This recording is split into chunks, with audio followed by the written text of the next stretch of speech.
ನನ್ನ ಗಮನಕ್ಕೂ ಬಂದಿದೆ.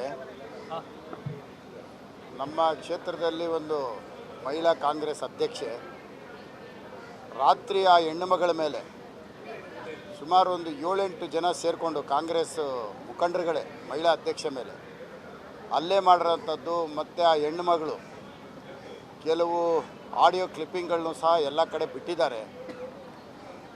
ಭಾಳ ಸ್ಪಷ್ಟವಾಗಿ ಕಾಣಿಸ್ತಾ ಇದೆ, ರಾಜರಾಜೇಶ್ವರಿ ನಗರದಲ್ಲಿ ಗೊಂದಲ ಗಲಾಟೆಗಳು ಪ್ರತಿದಿನ ಇದೆ. ಇದಿನ್ನೂ ಭಾಳಷ್ಟು ವಿಕೋಪಕ್ಕೆ ಹೋಗುತ್ತೆ, ಇದು ಇಷ್ಟಕ್ಕೆ ನಿಲ್ಲಲ್ಲ.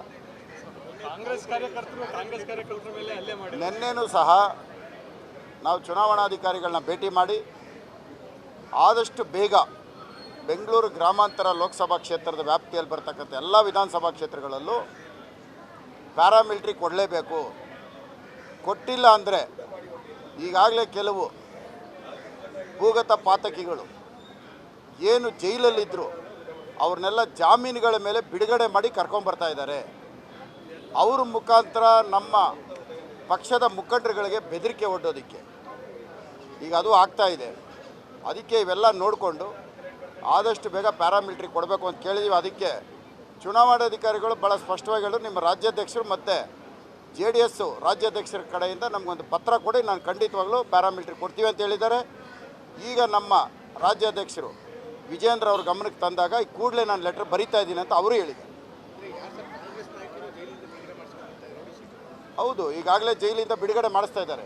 ಜೈಲಲ್ಲಿದ್ದಂಥ ಮರ್ಡರ್ ಕೇಸಲ್ಲಿದ್ದಂಥವ್ರನ್ನೆಲ್ಲ ಜೈಲಿಂದ ಬಿಡುಗಡೆ ಮಾಡಿಸೋದು, ಅವ್ರ ಮುಖಾಂತರ ಬೆದರಿಕೆ ಹಾಕೋದು, ಇದು ನಡೀತಾ ಇದೆ. ನೀವೇ ಅಲ್ಲಿರುವ ಕಾರ್ಯಕರ್ತರ ಮೇಲೆ ಕೇಸ್ಗಳನ್ನು ಹಾಕಿ ಜಾಸ್ತಿ ಒಳಗಾಗ್ಸಿದ್ದೀವಿ. ಈಗ ಕೇಸ್ಗಳು ಹಾಕಿರೋದು ಒಂದೇ ವೇದಿಕೆಯಲ್ಲಿ ಚರ್ಚೆಗೆ ನಾನು ಸಿದ್ಧವಾಗಿದ್ದೀನಿ. ಆ ವೇದಿಕೆ ಯಾವುದು ಅಂತ ಅವ್ರು ಹೇಳಿದ್ರೆ ನಾನು ಆ ವೇದಿಕೆಗೆ ಭಾಗವಹಿಸ್ತೀನಿ. ಯಾವುದು ಎಲ್ಲಿ ಯಾರು ಹಾಕಿದ್ದಾರೆ ಅದಕ್ಕೊಂದು ವೇದಿಕೆ ಮಾಡಿದ್ರೆ ಆ ವೇದಿಕೆಯಲ್ಲಿ ಇಬ್ಬರು ಮುಖಾಮುಖಿ ಚರ್ಚೆ ಮಾಡೋಣ. ಯಾತಕ್ಕೆ ಸುಮ್ಮನೆ ಕನಕಪುರದಲ್ಲಿ ಕೇಸ್ಗಳು ಹಾಕೋದು ಇವ್ರಿಗೆ ರೂಢಿ, ನಮಗೆಲ್ಲ ಅದು ಇವ್ರಿಗಿರೋದು. ಕೇಸ್ಗಳು ಹಾಕೋದು, ಬೆದರಿಸೋದು, ಅವ್ರನ್ನ ಹಿಡಿತದಲ್ಲಿ ಇಟ್ಕೊಳ್ಳೋದು ಅದು ಇವ್ರಿಗೆ ಸೇರಿದ್ದು, ನಮಗಲ್ಲ. ಈಗ ನಿನ್ನೆ ಒಂದು ಮಾತು ಹೇಳಿದ್ದಾರೆ, ನನ್ನ ಗಮನಕ್ಕೆ ಬಂದಿದೆ. ಕೆಲವರು ನಾನೇ ಕಳಿಸ್ಕೊಡ್ತಾ ಇದ್ದೀನಿ ಕಾಂಗ್ರೆಸ್ ಪಕ್ಷಕ್ಕೆ ಅಂತ. ಈಗಾಗಲೇ 40 ಜನನ ಜೊತೆಯಲ್ಲಿ ಇಟ್ಕೊಂಡು ಕಾಯ್ತಾ ಇದ್ದಾರೆ ನಮ್ಮ ಜೊತೆ ಬರೋದಕ್ಕೆ. DK ಶಿವಕುಮಾರ್ ನಾವು ಬಾಗಿಲು ತೆಗೆದ್ರೆ 40 ಜನ ಜೊತೆಯಲ್ಲಿ ಬಂದುಬಿಡ್ತಾರೆ. ನಾವು ಬಾಗಿಲು ತೆಗಿತಾ ಇಲ್ಲ, ನಾವು ಕಳಿಸೋವಂಥ ಪ್ರಶ್ನೆನೇ ಇಲ್ಲ. ಇದನ್ನು ನಾವು ತಿಳ್ಕೊಬೇಕು. ಬಾಗಿಲು ತೆಗೆದ್ರೆ ಬಂದ್ಬಿಡಕ್ಕೆ ರೆಡಿಯಾಗವ್ರೆ 40 ಜನನ ಕರ್ಕೊಂಡು DK ಶಿವಕುಮಾರ್.